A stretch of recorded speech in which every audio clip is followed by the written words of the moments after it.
오늘 아침 저에게 주신 의 말씀은 이사야서 40장 27절부터 31절까지의 말씀입니다. 이사야서 40장 27절부터 31절입니다. 구약 1014면에 있습니다. 하나님 말씀 봉독해 드립니다. 야곱아 내가 어찌하여 말하며 이스라엘아 내가 어찌하여 이르기를 내 사정은 여호와께 숨겨졌으며 원통한 것은 내 하나님에게서 수리하심을 받지 못한다 하느냐. 너는 알지 못하느냐 듣지 못하였느냐. 영원하신 하나님 여호와 땅끝까지 창조하신 자는 피곤치 아니하시며 곤비치 아니하시며 명철이 한이 없으시며 피곤한 자에게는 능력을 주시며 무능한 자에게는 힘을 더하시나니 소년이라도 피곤하며 곤비하며 장정이라도 넘어지며 자빠지되 오직 여호와를 앙망하는 자는 새 힘을 얻으리니 독수리의 날개치며 올라감 같을 것이요 다른 박질하여도 곤비치 아니하겠고 걸어가도 피곤치 아니하리로다.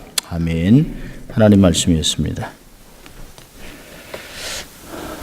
여러분 참 잘 오셨습니다. 벌써 6월 둘째 주일입니다. 우리 한번 늘 하던 대로 양손을 가슴에 대고 우리가 어떤 사람인지 한번 두 번 외쳐봅니다.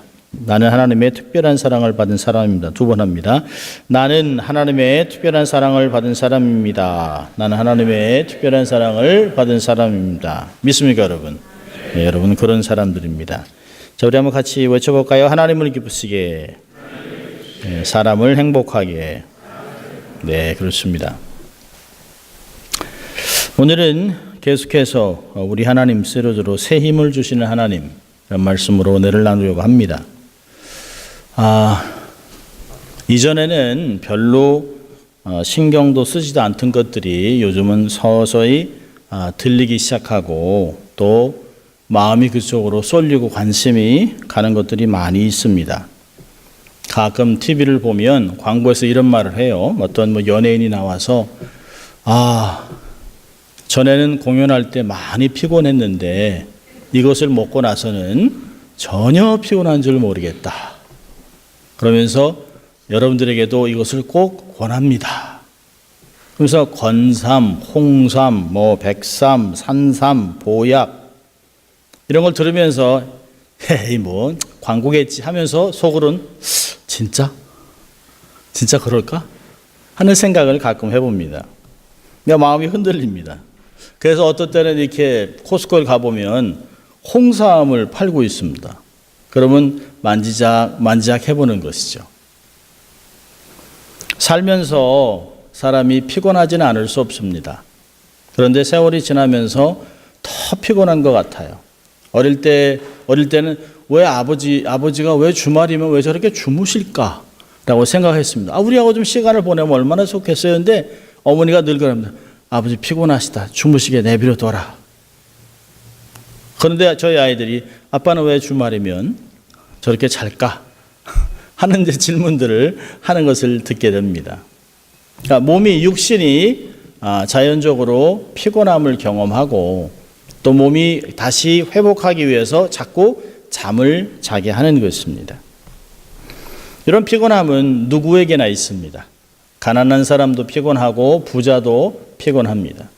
공부를 많이 한 사람도 피곤하고 공부하지 못한 사람도 피곤합니다. 육체 노동을 하는 사람도 피곤하고 또 오피스에서 육체 노동이 아닌 것을 해도 피곤한 것은 어쩔 수 없습니다. 이민생활이라는 것이 그렇습니다. 이민생활하지 않더라도 영어가 편하든 불편하든 우리는 늘 스트레스를 많이 받고 삽니다. 또 중압감이라는 것이 있습니다. 그러다 보니까 우리 뼛속에 있는 진액까지 다 없어지면서 골다공증이라는 것도 경험하는 것을 봅니다. 몸도 지쳐가고 마음도 지쳐갑니다. 눈은 왜 그렇게 침침한지 모르겠어요. 전에는 책을 3시간, 4시간 봐도 또롱또롱 했는데요. 요즘 1시간만 봐도 마치 몸이 그만 사람 물체가 2, 3수로 보일 때가 있습니다. 멀리 있는 것이 잘 안 보여요. 눈가에는 지치고 다크서클이 생기고 세월의 잔주름들이 하나둘씩 늘어가고 있습니다. 검은 머리는 점점 흰 머리가 많이 늘어납니다. 아이들이 가끔 아빠 와이레어가 너무 많이 늘어났다고 얘기합니다. 머리털은 가끔 듬성듬성 빠질 때가 있습니다. 세수하는 얼굴의 면적이 점점 넓어지고 있습니다. 길어지고 넓어집니다. 여러분, 이덕화 씨라는 사람이 있습니다. 갑자기 그가 머리가 많이 빠져서 고민하다가 인공머리를 심었는데요. 정확한 기억은 아니지만 그때 한 7천만 원 정도 썼다고 그래요. 그래서 굉장히 화제가 됐습니다. 지금은 머리 하나 심는데 한 5천 원에서 7천 원이라고 합니다. 그러니까 머리가 조금 벗겨진 사람이 조금만 커버하려고 해도 기본적으로 한 10,000개는 심어야 되는데요. 그럼 얼마일까요? 5천만 원. 남들이 봐서 좀 잘 모르게 이렇게 커버를 하려고 하면 보통 한 3만에서 4만 개는 심어야 된답니다. 그러면 2억입니다. 사람들이 보통 머리가 11만에서 15만, 많게는 17만까지 간다는데요. 그것을 계산해 보면 한 7억 정도 나옵니다. 면적이죠. 7억. 견적이 7억 나옵니다. 그러면 70만 불입니다. 자, 그렇다면 여러분이 이렇게 머리가 많이 있다면 최소한 여러분은 머리에 70만 불짜리를 갖고 다니는 거예요. 그러니까 부자입니다. 부자. 70만 불이면 LA에서 그래도 작은 집이라도 하나 살 수 있습니다. 그러니까 여러분이 이렇게 보면서 머리가 좀 대충 있으면 아직도 부자구나. 내가 이렇게 부자로 살고 있구나라고 하는 걸 생각해야 합니다. 그렇다고 또 머리가 빠지면서 나는 자꾸 가난해라고 생각하시면 안 되는 것이죠. 여러분, 성경에 보면 영육 간에 피곤하고 또 영적으로 많이 지친 가운데 놀라운 일을 많이 한 후에도 낙심되고 또 힘들어하는 사람들이 많이 나와 있습니다. 근데 그런 사람들이 하나님의 도움으로 셈을 얻어서 회복되는 것을 볼 수 있습니다. 크게 예를 든다면 엘리야 선지자죠. 갈멜 산상에서 850명의 이방 선지자들과 싸워서 예배 승리를 합니다.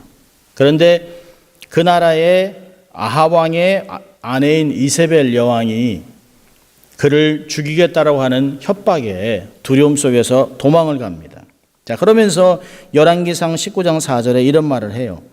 스스로 광야로 들어가 하룻길을 행하고 한 로뎀나무 아래서 죽기를 구하여 가로되 여호와여 넉넉하오니 지금 내 생명을 취하옵소서. 나는 내 열조보다 낫지 못합니다. 그 엄청난 승리를 한 후에도 사람이 낙심되고 좌절하고 또 우울해지기도 하는 것을 많이 볼 수 있습니다. 사람이 육신으로만 피곤해지는 것이 아니죠. 영적으로도 다운이 되면 여러 가지 일들을 감당하기 어렵습니다. 이전에 큰 일을 했던 선교사도, 큰 일을 했던 목회자도, 또 교회 중직자들도 어떤 삶에 이런 굴곡이 심해지면서 어떤 어려움을 당하면 쭉 떨어질 때가 있다는 것이에요. 이때 우리가 무슨 약을 먹고 정신과 의사를 만나고 상담을 한다고 회복되는 것이 아니에요. 이럴 때는 하나님이 주시는 방법들을 택하는 것이 중요한 것입니다. 여러분, 우리 현대를 살아가면서 우리를 피곤하게 하는 것이 너무 많습니다. 첫째로는 우리가 살아가는 사회는 아주 극심한 경쟁 사회입니다. 여러분, 한국에서 어릴 때, 지금은 많이 안 그렇습니다만 어릴 때는 우량아 선발대회라는 것이 있었어요. 우량아 선발대회.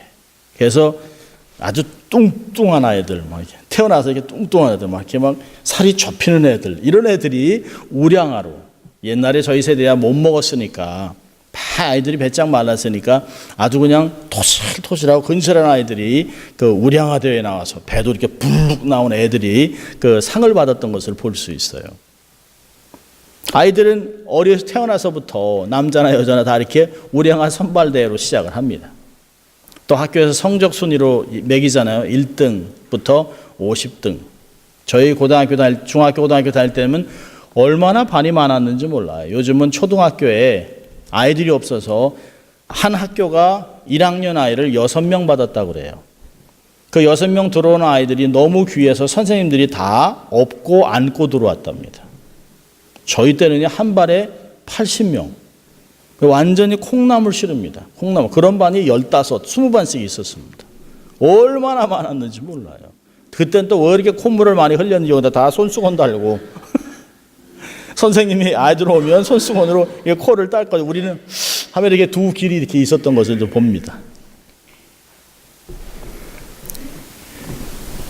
성적하지요. 또 학교, 또 취직, 승진 경쟁. 얼마나 경쟁 사회를 살아가는지 몰라요. 여자들은요, 미인 선발대회, 미스 코리아. 그것도 또 지나서도 미세스 코리아.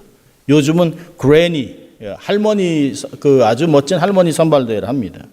그러니까 여인들은 아주 순수한 열망이 있습니다. 평생 죽을 때까지 자신만이 제일 예쁘기를 갈망하는 여인들의 순수한 마음들이 있습니다. 정말 순수하죠? 수많은 경쟁, 돈 벌기 경쟁, 한시도 남보다 우월하다는 생각을 갖지 못하면 어려운 삶을 살아갑니다. 여러분, 경쟁은 왜 생길까요? 남과 비교하기 때문에 그런 것입니다.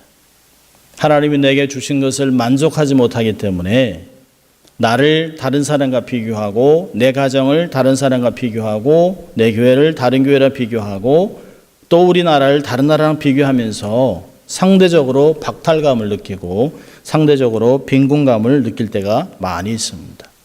스스로 자기를 비참하게 만드는 것입니다. 또 우리의 삶 속에 그런 극심한 경쟁도 있지만 세상은 끊임없는 유혹이 많습니다. 눈만 뜨면 우리를 다 유혹합니다. 인간의 감각을 유혹하는 수많은 광고들이 얼마나 많은지 몰라요. 성경에도 보면 세상에서 주는 것 때문에, 보는 것 때문에 유혹당했던 사람들이 창세기 3장부터 나옵니다. 하와. 평상시에 늘 보던 것, 사단이 뱀을 통해서 유혹하니까 그것을 받아들입니다. 그 말을 듣고 가만히 보니까 보암직도 하고 먹음직도 하고 지혜를 줄 만한 탐스러운 과일이라고 생각을 합니다. 평상시에 수도 없이 보았던 것인데 그래서 실족하고 말죠. 다윗도 목욕하는 밧세바를 보고 유혹받았습니다. 가룟 유다도 사단 예수를 팔 생각을 넣어줬습니다. 노아도 포도주로 부끄러움을 당했습니다. 현대는 음란, 마약, 섹스, 이 세상 재미가 얼마나 많은지 모릅니다.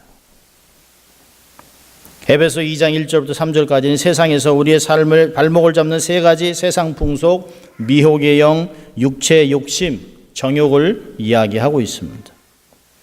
그런 것만이 아니에요. 우리가 가만히 있다가도 2 for 1 아니면 70% 세일, 70% 세일 그러면 자꾸 짚고 싶습니다. 우리의 삶에 얼마나 많은 유혹들이 삶에 있는지 몰라요. 세상은 끊임없이 우리의 돈을 뺏고 정욕을 뺏고 삶의 많은 것들을 무너뜨리기 위해 세상은 다양하게 예수를 통해서 방송을 통해서 우리들을 유혹할 것입니다. 세 번째, 우리로 하여금 낙심하게 하고 좌절하게 하고 힘들게 하는 이유는 뭘까요? 오늘 본문 27절을 보면 영적인 패배감입니다. 열등의식이에요.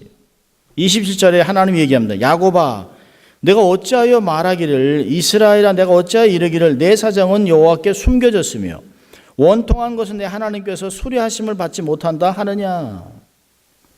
우리도 가끔 이런 고백을 해요. 하나님, 내 사정 어떻게 알겠어요?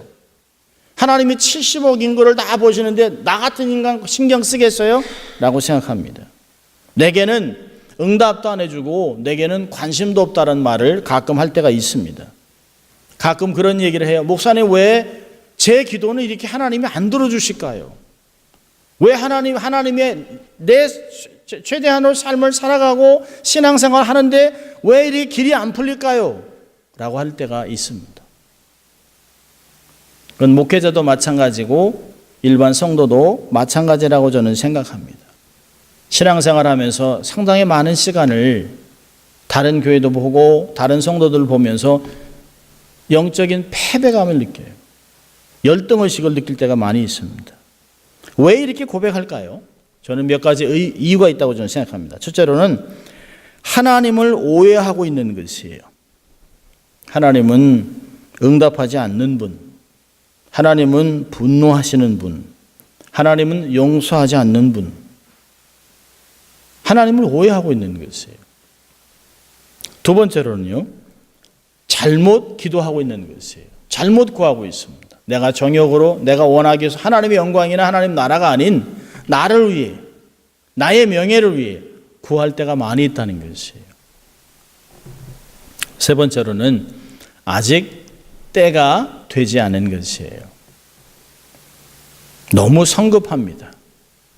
여러분, 하나님은 우리의 머리털까지 다 세고 알고 계세요. 다윗은 이렇게 고백했습니다. 시편 139편에 주께서 내 장부를 지으시며 나의 모태에서 나를 조직하셨나이다. 내가 주께 감사함은 나를 지으심이 신묘막측하심이라. 주의 행사가 기이함을 내 영혼이 잘 아나이다. 이사야 49장에서 하나님이 내 이름을 당신의 손바닥에 문신으로 새겼다라고 얘기를 하고 있어요. 하나님은 우리에게 뜨거운 관심이 있어요. 조건 없는 사랑을 하고 있습니다. 기도도 응답합니다. 단 하나님은 하나님의 영광을 위해 하나님의 때에 하나님 방식으로 응답하신다는 것이에요. 우리는 우리의 방식대로 우리의 때에 응답하지 않기 때문에 불안하고 두려워하고 원망하고 좌절하는 것이에요. 큰 그림을 보지 못하는 것이에요. 하나님의 관점을 알지 못합니다. 하나님의 마음도 헤아리지 못해요. 하나님의 뜻을 이해하지 못하기 때문에 내 방식, 내 의도로 하나님을 인도하려고 하는 것을 볼 때가 있습니다. 그래서 우리는 가끔 하나님을 오해합니다. 오래전에 부흥 강사님이 이런 말씀하셨어요. 오해가 생기면 3번만 참아라. 그러면 이해가 된다. 그리고서 이런 얘기했습니다. 영적인 공식 5 빼기 3, 2. 오해가 생기면 움직이지 말라는 것이에요. 오해가 생기면 1번 참고 2번 참고 3번 묵상하면서 그것이 이해가 되도록 하나님 손에 맡기라는 것이에요. 우리는 신앙생활을 하면서도 묵상을 하면서도 말씀 읽으면서도 기도하면서도 상당히 많은 부분을 하나님의 영역까지 오해하고 있는 것들을 볼 수 있습니다. 여러분, 우리가 삶에 이렇게 피곤할 때, 힘들 때, 낙심될 때, 이럴 때 우리가 어떻게 삶을 살아야 할 것인가를 본문은 들려주고 있습니다. 31절을 보면 여호와를 앙망하는 자만 새 힘을 얻겠다라고 이야기하고 있습니다. 분명히 의도를 가지고 이사야는 우리의 삶을 새롭게 하는 길은 하나님으로부터 새 힘을 받는 것이라고 얘기하는 것이에요. 자, 새 힘이라는 것은 어떤 것일까요? 새 힘이라는 것은 다시 일어설 수 있는 또 다시 생쾌함, 담대함, 용기 이런 것들을 다 포함합니다만은 가장 먼저 첫째로는 새로운 비전을 주시는 것이에요. 우리가 왜 낙심할까요? 우리의 비전이 사라질 것을 느낄 때, 하나님이 내게 주셨던 비전이 사라질 때, 하나님이 주신 비전이 내 삶에서 이루어지지 않고 완전히 진행도 안 된다는 것을 느낄 때 우리는 낙심하는 것이죠. 하나님이 주시는 새 힘은 뭘까요? 독수리 날개치며 올라가는 창공을 날아가는 그런 놀라운 비전이라고 얘기하고 있습니다. 새 중에 왕 독수리 멀리 볼 수 있습니다. 높이 나는 새만 멀리 볼 수 있습니다. 이것은 영적 상승을 얘기하는 것이에요. 영적으로 정서적으로 하나님 앞에 나가는 것들을 얘기하고 있습니다. 높은 데 거하면서 미래를 꿈꿀 수 있는 것이죠. 미래를 준비할 수 있는 지혜를 주신다고 하는 것이에요. 이 새로운 비전이 더 높은 곳을 볼 수 있게 합니다. 더 멀리 볼 수 있도록 합니다. 더 인내할 수 있도록 하는 것을 볼 수 있어요. 하나님이 주시는 신령한 비전은 인간의 한계, 인간의 전통, 인간의 계획을 뛰어넘게 하는 것이에요. 여러분, 우리가 얼마나 제한적입니까? 우리는 사실 비전이 있다라고도 얘기하지만 하루를 못 넘어갈 때가 있습니다. 한 달을 못 넘어갈 때가 있어요. 1년을 못 넘어갈 때가 있습니다. 그리고서는 굉장히 오랫동안 하나님께 시간을 드린 것 같이 낙심하고 좌절할 때가 얼마나 많은지 몰라요. 네, 하나님이 주시는 이 힘은, 비전은 세월을 뛰어넘게 하는 것이에요. 지금 이 현실을 극복할 수 있는 힘으로 다가오는 것입니다. 하나님 주시는 힘은 비전만이 아닙니다. 우리의 사역 속에 주시는 영적인 충만함을 주시는 것이에요. 고갈되지 않는 에너지, 힘, 능력. 성도들의 여러분 삶은 단거리가 아닙니다. 장거리입니다. 마라톤입니다. 중도에 멈추지 않도록 하나님이 계속 뒤에서 밀어주시는 힘이 있다는 것이에요. 그래서 내가 너와 영원토록 함께 있겠다. 내가 너를 도와주겠다. 하나님의 영광이 전우좌우로 너희를 보호하겠다는 말들을 반복해서 하시는 것이에요. 결국은 승리할 수 있도록 하나님이 우리를 돕고 있는 것을 볼 수 있습니다. 여러분, 왜 하나님께서 이러한 새로운 힘을 주실까요? 저는 단 한 가지라고 생각해요. 하나님이 우리에게 부여한 그 소망, 그 비전, 그 사역을 잘 감당할 수 있도록 하나님이 힘을 주시는 것이에요. 여러분, 하나님이 주신 힘은 나를 위한 것이 아닙니다. 세상을 섬기고 하나님을 섬기고 열방을 치유하는 데 귀한 사역을 쓰임받도록 하나님이 힘을 주시는 것이에요. 사회와 민족을 섬기는 삶을 살도록 힘을 주시는 것입니다.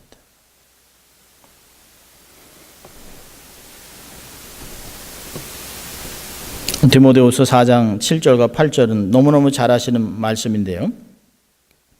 내가 선한 싸움을 싸우고 나의 달려갈 길을 마치고 믿음을 지켰으니 이제 후로는 나를 위하여 의의 면류관이 예비되었으므로 주 곧 의로우신 재판장이 그날에 내게 주실 것이니 내게만 아니라 주의 나타나심을 사모하는 모든 자들에게니라.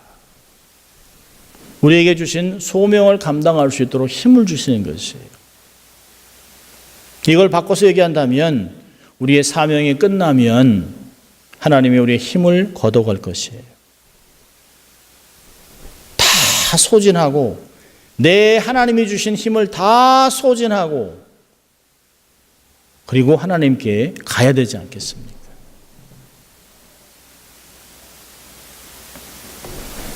자, 세 가지를 적용해 봅니다. 자, 새 힘을 경험할 수 있는 사람은 어떤 사람일까요? 어떤 사람이 하나님이 주시는 계속 지속적인 힘을 받아 누릴 수 있을까요? 오늘 31절을 보면 이런 말을 하고 있습니다. 오직 여호와를 앙망하는 자는 새 힘을 얻으리니 독수리의 날개침이 올라감 같을 것이요 다른 박질하여도 곤비치 아니하겠고 걸어가도 피곤치 아니하리로다. 이 힘은 주를 신뢰하는 자가 경험할 수 있다는 것이에요. 하나님께 소망을 두는 자. 여러분, 주를 신뢰한다고 하는 것은 여기 보니까 영어로 those who hope in the Lord. 하나님에게 소망을 두는 사람. 그 사람에게 하나님이 힘을 준다는 것이에요. 그분의 변함없는 성품을 믿는 사람, 불변하시는 사랑을 믿는 사람, 그런 사람에게 하나님이 힘을 주신다는 것이에요. 하나님을 하나님 되게 하고 여러분 나의 삶 전체를 하나님께 맡기는 것이에요. 하나님께 올인하는 인생에게 하나님이 힘을 주신다는 것입니다. 우리의 삶의 문제는 뭘까요? 적당히 50대 50, 60대 40, 좀 더 써서 90대 10으로 나누는 것이에요. 하나님은 그렇게 사역하지 않습니다. All or nothing. 하나님께 다 드리든지 아니면 양다리 걸치는 것밖에 없어요. 하나님께 올인하십시오. 나를 향한 하나님의 사랑을 받아들이고 하나님께 삶을 맡기세요. 그래야 하나님이 책임지는 인생을 살아갈 수 있는 것입니다. 두 번째로 주를 신뢰하는 자에게 하나님이 힘을 주시고 두 번째로는 주를 가까이 하는 자에게 하나님이 새 힘을 주십니다. 여러분 소망하는 자가 누굴까요? 하나님을 가깝게 동행하며 친밀함을 얻는 사람이에요. 여러분 마태복음 11장 28절에서도 수고하고 무거운 짐져다 다 내게 오라고 얘기하셨습니다. 내게 오는 자에게 하나님이 주시는 게 뭐예요? 마음의 평안을 주신다는 것이에요. 근데 우리는 주님께 가까이 가지도 아니하고 그분의 멍에를 매지도 않은 상태에서 짐이 가벼워지기를 원하는 욕심이 있다는 것이에요.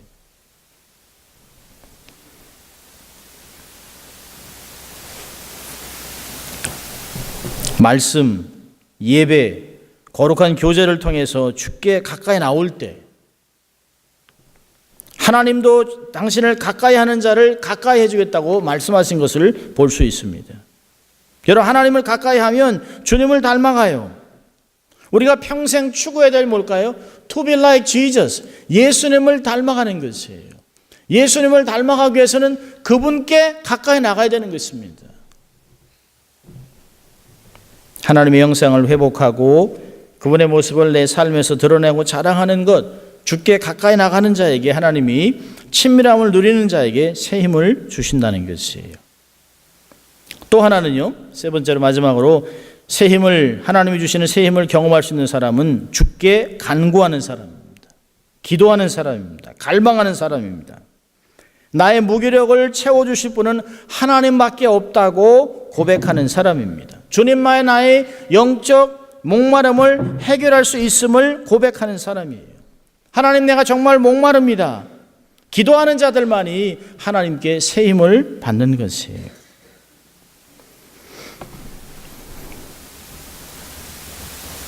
여러분 사도행전 2장도 보면 예수님이 부활 승천하실 때 500명의 성도가 함께 주의 승천을 경험했습니다. 증인이었습니다. 그리고 주님이 그들에게 말했습니다. 몇 날 며칠이 못 지나 너희들에게 성령의 세례를 주겠다 약속하셨습니다. 하늘로부터 능력을 받을 것이라 얘기했습니다. 성령이 임하면 너희들이 권능을 받아 예루살렘과 유다와 사마리아 땅끝까지 가서 내 증인이 될 것이라는 말을 이미 들었습니다. 그 말을 약속의 말씀을 들었음에도 불구하고 500명 중에서 오직 120명 문도만 남아서 성령 충만을 오순절마가 다락방에서 경험하는 것이에요. 마지막 때에 하나님께 갈망하는 자, 하나님을 사모하는 자, 하나님께 기도하는 자가 얼마나 적을지를 볼 수 있는 것이에요.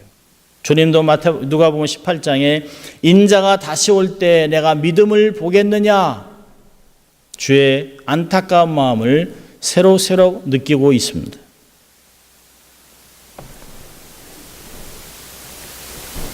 주님께 간구하는 자, 주님을 갈망하는 자, 그런 자, 기도하는 자에게 하나님이 새 힘을 주신다고 얘기하고 있습니다. 빌립보에서도 말할 수 없는 내적인 평강을 주시겠다고 얘기했습니다. 그럼 시편 50편 15절에 환난 날에 나를 부르라, 내가 너를 건지리니 내가 나를 영화롭게 하리로다 얘기하고 있습니다. 그럼 새 힘은 하나님께서만 주실 수 있습니다. 하나님이 주시는 새 힘은 영혼육을 충족시킬 수 있어요. 그래서 고린도후서 3장 5절에 바울은 얘기합니다. 우리의 만족은 오직 하나님께로서 났느니라. 시편 18편 1절에서 그분이 바로 우리의 힘이 된다고 얘기하고 있습니다. 여호와가 나의 힘이라.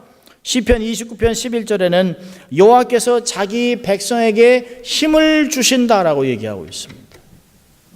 하나님은 졸지도 않고 주무시지도 않고 우리를 살피면서 우리의 도움 되시고 우리의 삶의 재충전, 새롭게 함, 힘을 주시는 것들을 경험할 수 있습니다. 그래서 사도 바울은, 구약의 전문가인 사도 바울은 빌립보서 4장 13절에 내게 능력 주시는 자 안에서 내가 모든 것을 할 수 있다는 것이에요. 하나님이 능력을 주시지 않는다면, 하나님이 힘을 주시지 않는다면 내가 할 수 있는 일은 그렇게 많지 않습니다. 근데 사도 바울은 하나님이 내게 힘을 주시면 비록 내가 감옥에 있다 할지라도, 내가 생사를 왔다 갔다 넘나들지라도 하나님이 내게 힘을 주시면, 지혜를 주시면, 능력을 주시면 어떤 일도 감당할 수 있다는 것이에요. 아멘입니까, 여러분? 디모데후서 1장 7절은 이렇게 얘기합니다. 하나님이 우리에게 주신 것은 두려워하는 마음이 아니요 오직 능력과 사랑과 근신하는 마음이니. 지속적으로 재충전을 하고 새롭게 하고 무한한 능력으로 우리를 돕는 분은 하나님밖에 없습니다. 삶이 고달프고 힘들고 어렵습니까? 여호와를 앙망하십시오. 새 힘을 주실 것입니다. 삶의 안식, 평강, 힘을 경험할 것이에요. 새 힘을 주시는 하나님을 신뢰하고 가까이 하고 힘들고 어려울수록 방향성을 잘 정해야 합니다. 힘들고 어려울수록 세상에 눈을 돌리는 것이 아니에요. 힘들고 어려울수록 시간이 지나면 변하는 사람에게 초점을 두는 것이 아닙니다. 없어지는 시즌 한번 나고 바람 불면 없어지는 그런 가시적인 것에 마음을 두는 것이 아니에요. 힘들고 어렵고 지치면 우리의 모든 문제를 완벽하게 해결할 수 있는, 우리의 삶을 재충전해 줄 수 있는 하나님을 바라보라는 것이에요. 우리에게 새 힘을 주시는 분은 사람이 아닙니다. 조직이 아닙니다. 죄송합니다. 교회가 아닙니다. 교회의 존재를 있게 하는 하나님 한 분밖에 없다는 것이에요. 하나님을 하나님 되게 하는, 하나님만 바라보고 하나님과 동행하는 자에게 하나님이 얼마나 역사적으로 하나님의 사람들을 축복하셨는가를 보라는 것이에요. 새 힘을 주시는 하나님을 신뢰하고 가까이 하고 그분께 기도하면서 놀라운 회복을 경험하고 주의 일을 감당하는 여러분 될 수 있기를 주의 이름으로 축원합니다. 기도하겠습니다. 하나님 아버지 감사합니다. 오늘도 저희들을 예배자로 초청하시고 예배와 말씀을 통해 새 힘을 주겠다 약속하신 주님 감사합니다. 피곤한 자에게는 능력을 주시고 무능한 자에게는 힘을 더하셔서 주의 일을 감당할 수 있도록 약속해 주신 주님 감사합니다. 하나님을 믿고 신뢰하고 주님과 동행하고 주님께 기도하며 하나님 주신 모든 것을 받아 누리는 저희들 될 수 있도록 하나님 축복하여 주시옵소서. 감사하고 예수님 이름으로 기도합니다. 아멘.